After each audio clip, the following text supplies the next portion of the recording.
Hi friends, welcomes to பவிஸ் கல்ரி.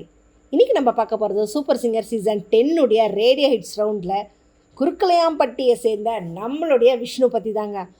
விஷ்ணு ஒரு special அப்படின்னு தான் சொல்லணும். ஏன்னா எவ்வளோதான் கஷ்டங்கள் இருந்தாலும் அந்த கஷ்டத்தை தாண்டி என்னால் ஜெயிக்க முடியும் அப்படின்றதுக்கு ஒரு பெஸ்ட்டு உதாரணம் அப்படின்னு தான் சொல்லணும். ஊரே தலையில் வச்சு கொண்டாடக்கூடிய அளவுக்கு ஒரு கொலசாமி அப்படின்ற ஆள்.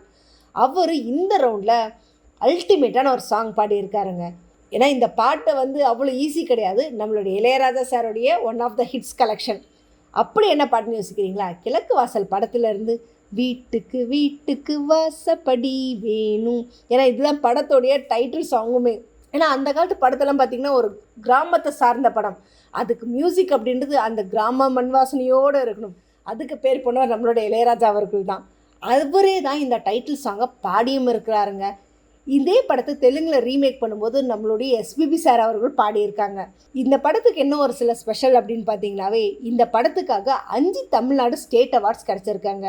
எதுக்குன்னா பெஸ்ட் ஃபிலிமுக்கு, பெஸ்ட் ஆக்டர் நம்மளோட கார்த்திக் சாருக்கு, பெஸ்ட் ஆக்ட்ரஸ் நம்ம ரேவதி அவர்களுக்கு, பெஸ்ட் சினிமோட்டோகிராஃபர் அப்படின்னு சொல்லிட்டு நம்மளோட அப்துல் ரஹ்மான் அவருக்கு, பெஸ்ட் ஃபிலிம் அப்படின்றது நம்மளுடைய தியாகராஜன் அவர்களுக்கு. அதையும் தாண்டி சினிமா எக்ஸ்பிரஸ் அவார்ட்ஸ்ன்னு சொல்லிட்டு நம்மளோட கார்த்திக் சாராக கொடுத்துருக்காங்க. ஏன்னா அவரோட நவரச நாயகன் அப்படின்னு தான் சொல்லணும். ஏன்னா எப்போ எந்த மாதிரி ரியாக்ட் பண்ணுவார் நடிப்பார்னு சொல்லவே முடியாது. அப்படி ஒரு ஸ்வீட் அண்ட் சார்மிங் கேரக்டர் தான் மனுஷன். இந்த படத்துக்கு இன்னொன்று சில ஸ்பெஷாலிட்டி என்ன அப்படின்னா, இந்த படம் 1990 வந்தது.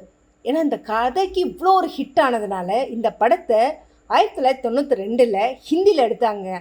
மேரி சாஜான் சாத் நிபாஹான் அப்படின்னு சொல்லிட்டு.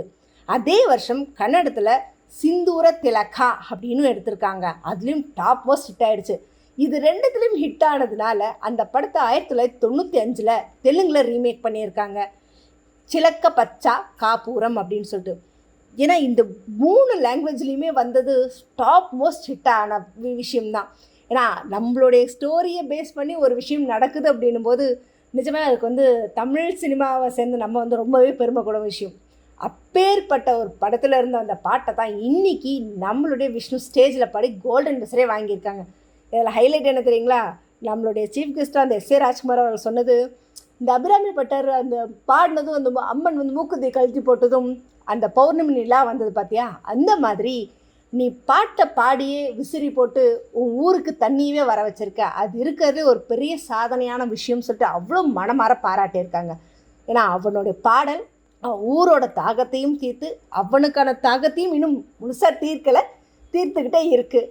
ஸோ அவனோட தாகம் இன்னும் எந்த அளவுக்கு மக்கள் மத்தியில் இருக்கிறத தீர்க்க போகிறாருன்னு பார்த்துக்கிட்டே இருக்கலாம், எபிசோட்லேயும் சேர்த்து.